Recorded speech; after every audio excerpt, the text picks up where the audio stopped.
Hi, everyone. Today we're going to go through Russian history just to kind of review where Russia is at this current time period. If you think about the rest of Europe, we've made our way through the revolutions of 1848, and we're beginning to get to the time period of imperialism. We'll look at how Europe meets in Berlin in an effort to not get in each other's way to carve up Africa and some other places. But today is really about focusing on Russia and how Russia has gotten to this point. Russia is a part of the Big Five, but we haven't really spent too much time there individually. We've looked at Russia in the Crimean War, but we haven't really looked at Russia at large. So this is a way to go through some of Russian history. We have these names that are floating out there: Ivan the Terrible, Catherine the Great, Peter the Great, and we've hit them a little bit, but this is just going to recap a little bit of them too. So we're going to go through kind of the medieval time period in Russia in an effort to see how the influence of the Russian people is going to eventually lead to Russia becoming, when we get down the line here a little bit, the USSR. So Kiev is really the capital. Kiev is present-day Ukraine. It's the capital of Ukraine. You'll sometimes see it spelled now Kyiv as well. Scandinavian Vikings settle the area. They conquer the Slavic people who are there. And eventually that region becomes heavily influenced by the Byzantine Empire. And for that reason, we see Byzantine Christianity, Orthodox Christianity, play a major role in Russian history. And it really starts in here during this time period. The Western Roman Empire based out of Rome falls in 476 CE, but it's not until the fall of Constantinople in 1453 that the Byzantine Empire falls. So it's still a really powerful element in the region, and that influence is felt in the kind of one major city in Russia during this time period, which is Kiev. We see the Cyrillic alphabet being listed there. If you've ever seen a Russian hockey jersey from the 80s, if you've seen the movie Miracle, you know what I'm talking about. The ruler of Kiev during this time period is Prince Vladimir. He converts to Christianity, and so again, he's bringing that religion in. We're seeing that split between Roman Christians and Byzantine Christians. Eventually, during the Crusades, the Fourth Crusade itself in about 1200 was actually Roman Christians, Western European Christians against Byzantine Christians. They sacked the city itself in an effort just to get some riches. So we see that tension building there. Eventually, the empire of Kiev, if you will, goes into decline. The infighting between religions and also fights among the princes. And this is common throughout Europe during the medieval time period, where you have each of these individual little kingdoms, each of these individual manors representing a king, do not get along with the other kingdoms. And so we see that near constant fighting. That brings us to the Mongols. And the Mongols, it's really short. The Mongol Empire is really like a flash of lightning. They use cavalry tactics. Even today, there are more horses than people in Mongolia. And so each soldier, each warrior, was really adept at firing arrows, archery from horseback, and also having multiple horses. So they were able to just surround, overwhelm enemies at their will for about 120 years or so until it starts to go into decline. The Mongols burned the city of Kiev to the ground. The Mongols in general, they don't want to conquer and impose their culture. They're actually a really tolerant group throughout the time period that they conquer this large region here. We see it separated in this case into the 4 different khanates after the death of Genghis Khan or Genghis Khan. They really just wanted the princes to pay them homage. Not unlike Alexander the Great, when he takes over, he leaves the local political structures in place, knowing that they're going to be able to control their people better than he will. And especially for the Mongols, who don't have an enormous population, to have to try and instill people in each of these new outposts would be crazy to try and do. The Mongol Empire is weakened, though, because they're not able to fully control those princes that they're relying on for taxes and whatnot. We see that here. Ivan I, he is the Grand Prince of Moscow, so we see Moscow becoming a power at this point. And initially, the princes here, they agree with the Mongols. They are willing to pay them tribute, but as things move forward, here we see Ivan the Great. He overthrows the Mongols in 1480. The Mongols actually make it as far as Austria before they're able to be pushed back, and it's partially due to just political infighting, something that we see from time to time throughout history. But 1400s, we see Moscow basically declare its independence, unite its people behind this common cause, and move forward and push out the foreigners, the invaders. So we see Russia at this point is kind of officially born. The problem is, and we've mentioned this multiple times throughout this course, Russia is absolutely enormous. And so to A, try and control, and B, try to modernize an area that large with regions that you could go hundreds of miles without finding another soul, it makes it really difficult to try and get everybody united and on the same front. It's really Eastern Russia that has most of the population, Russia east of the Ural Mountains. That's where the delineation is between East and West. Um, they don't have the internet, they don't have Twitter, they can't figure out how to effectively communicate across this large empire. It's a very unique language, and we actually see some discrepancies between the types of language, at least initially. And we saw earlier that divided up religion. So all of that is combining to make it difficult for Moscow to control everybody within this new empire. And that's going to be a common theme really throughout. Brings us to Ivan the Fourth, Ivan the Terrible, the famous Ivan the Terrible. Um, it looks like he's staring into your soul, and no matter what you move, he's keeping an eye on you. He's a big old creep, but he would often come to blows with people over seemingly nothing. It's been suggested that he has um, similar to what has been described as bipolar disorder, where he could flip a switch. He might be really happy one minute and really upset the next. He actually ends up killing his son. You'll see that in the painting on the next slide here. He's prone to these rages where he lashes out irrationally and violently. He has his own personal reign of terror, has his own personal private army, and they just acted on his demands whenever he wanted. We see this painting here. This is him accidentally killing his oldest son over an argument. It's really kind of a frightening image. You see the horror in his eyes at what he has done after striking his son in the head with his pointed staff, and eventually the son would die the next day from that wound.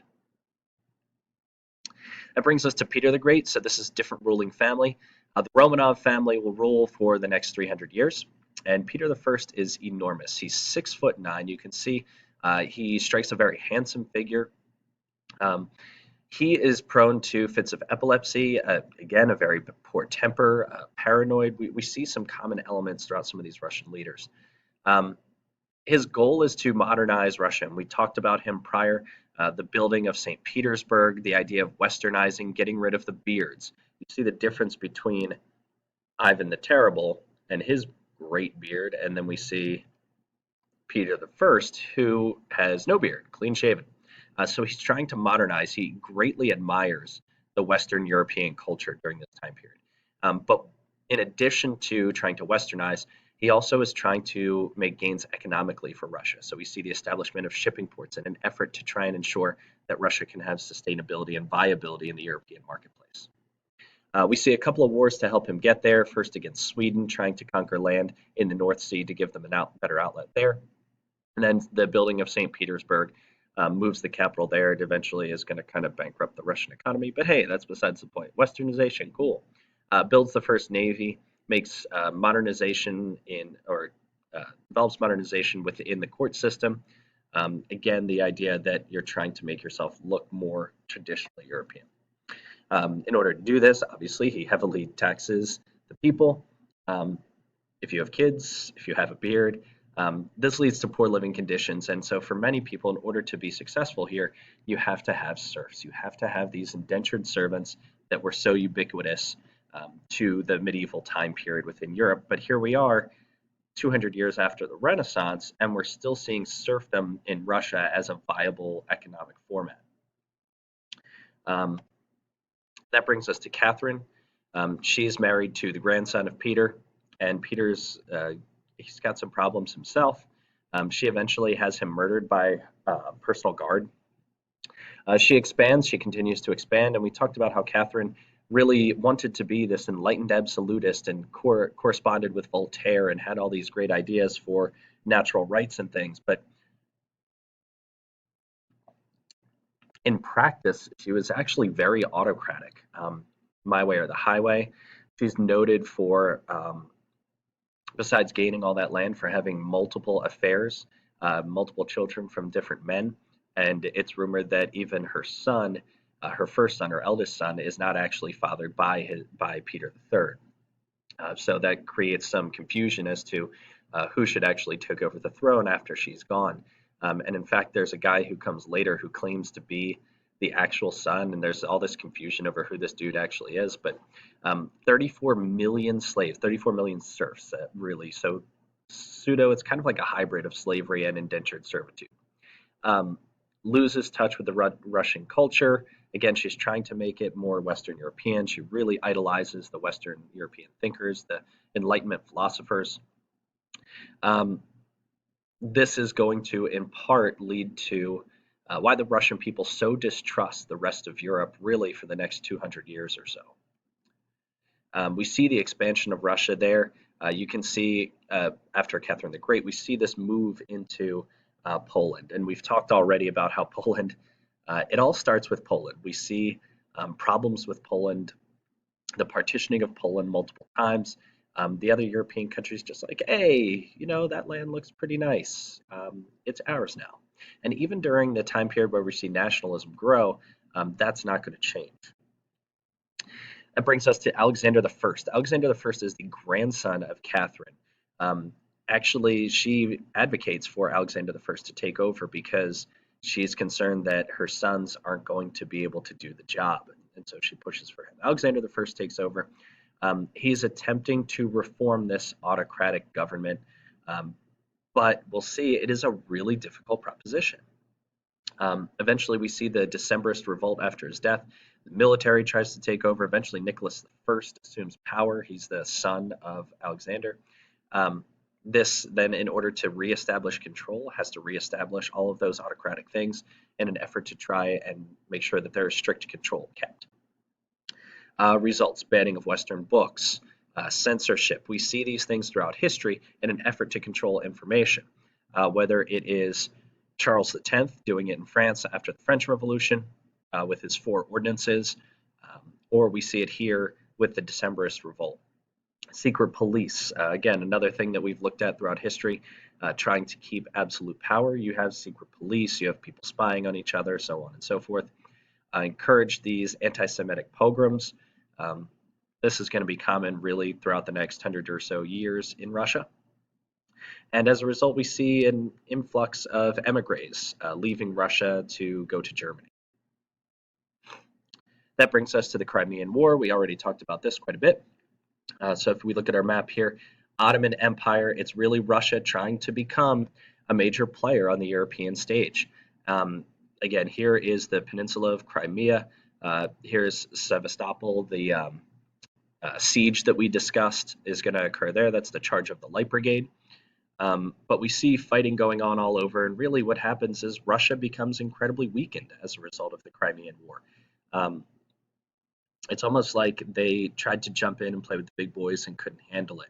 And again, part of it is just Russia is so big to try and keep things organized, whether it's military or whether it's government or whether it's economics, is really difficult.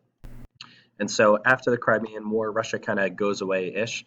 Eventually, we see Alexander II come over, and the realization that serfdom is not the way to advance economically. It's going to have to Russia is going to have to make this change to an industrialized society if it wants to compete with the rest of Europe. Known as our liberator, the idea that he's liberating those serfs, relaxes the censorship, builds schools, the realization that in order to provide for an industrialized economy, you need workers. And so just having this agriculturally based serfdom system is not going to make it happen for them. The problem is, again, there's not a whole lot of wealth within Russia, even though they're starting to become industrialized. So poor pay, poor working conditions. The problems that seem to plague Europe never seem to get any better for Russia. They don't have the same railroad infrastructure, so it costs more to ship items back and forth across different areas and then to connect it to the rest of Europe. When we get to World War I, the lack of railroads is really going to play a major role for them. Alexander III, now we're starting to see a shift. The ideas of Karl Marx and Friedrich, excuse me. The ideas of socialism, of Marxism, are making their way into Russia. And if you're somebody who has had a family of serfs, who has poor working conditions, I'm out of